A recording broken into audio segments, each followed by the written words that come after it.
to begin today. Over 1,000 delegates are expected to be part of the two-day event, which takes place in Irene, south of Pretoria.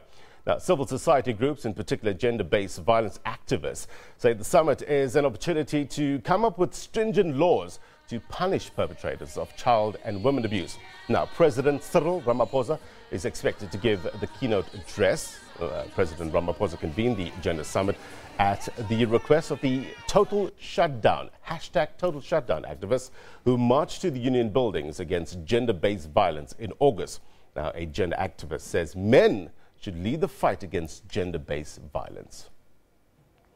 Well, the presidential gender-based violence summit takes place in Johannesburg, as you know, this week, starting today. In the context of the summit, we look at the trial of the charismatic Nigerian Pastor Timothy Omotoso, which has commenced in the Port Elizabeth High Court. It's a trial that, well, has shocked the nation.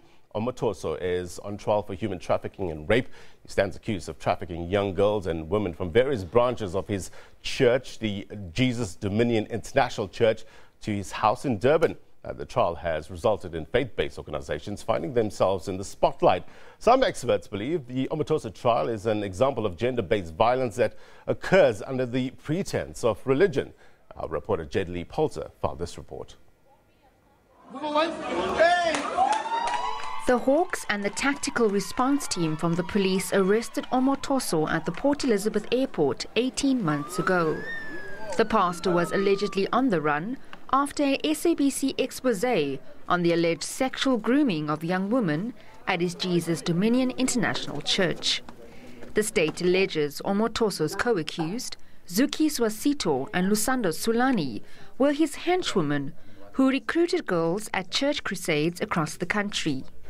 They allegedly took girls to Omotoso's house in KZN, where they were kept and sexually groomed.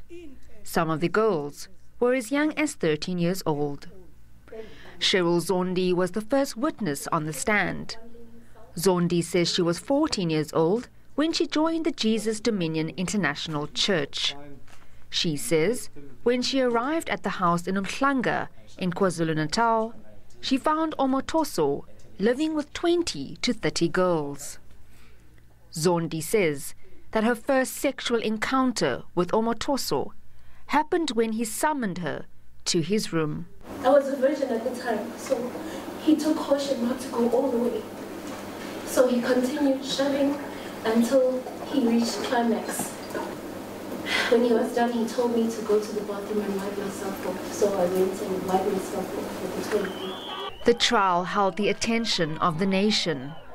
Outside of court, support for Omotoso was steadfast. Experts believe that various churches have become a front where gender-based violence and sexual molestation is rife. The only violation that leads to like torture and similar kinds of human rights violations have that feeling of shame with them. So it becomes very difficult for the victim to bear all, in that kind of context. But then there's also, signs and symptoms of post-traumatic stress, for example, which will mean that if a person is faced with something that reminds them of what happened, they have very strong emotional reactions. The Commission for Religious Leaders, the CRL, says that people have the right to join and associate with any form of religion.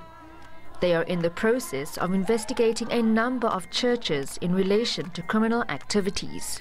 The CRL has also called for victims to be protected on the stand during their testimony. We need to have a conversation as a nation as to how these lines of questioning can be curtailed while the rights of the defendant are also protected. But it was the manner in which Zondi was cross-examined by defense attorney Peter Doberman that really evoked a massive public response. It was labelled as secondary victimization. So they need to treat the witness at all time with respect, address them appropriately, look at the tone of voice, so that they don't be harsh, bullying them, harassing them. And the court is the one that will make sure that this is done correctly, professionally, in such a way that it tests the evidence but don't really personally break down the person. The defense attorney was also shunned by the public.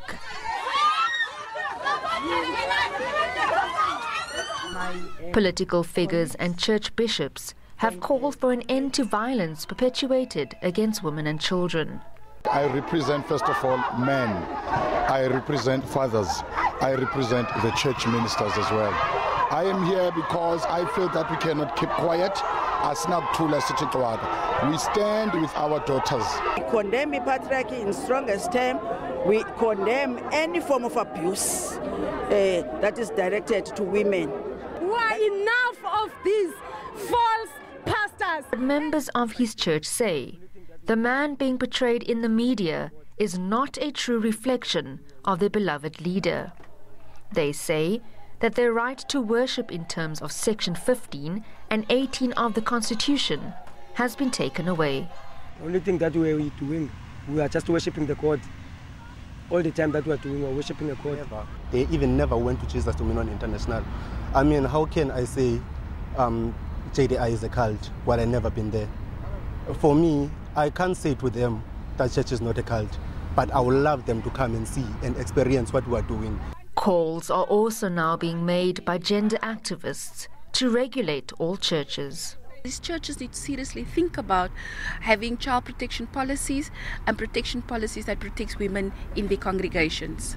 In another incident, Trinity Apostolic Church Bishop Jabu Ndaba was sentenced to life imprisonment for raping a minor in his church. One of the 7 ministries' church leaders, Vanela Mangoba, also stands accused of sexual assault and conspiracy to commit robbery. He is linked to the Ngobo attack in the Eastern Cape that left 5 police officers gunned down after criminals stormed the police station. Gender-based organizations believe public hearings will be a perfect platform for victims to openly share their stories without being victimized.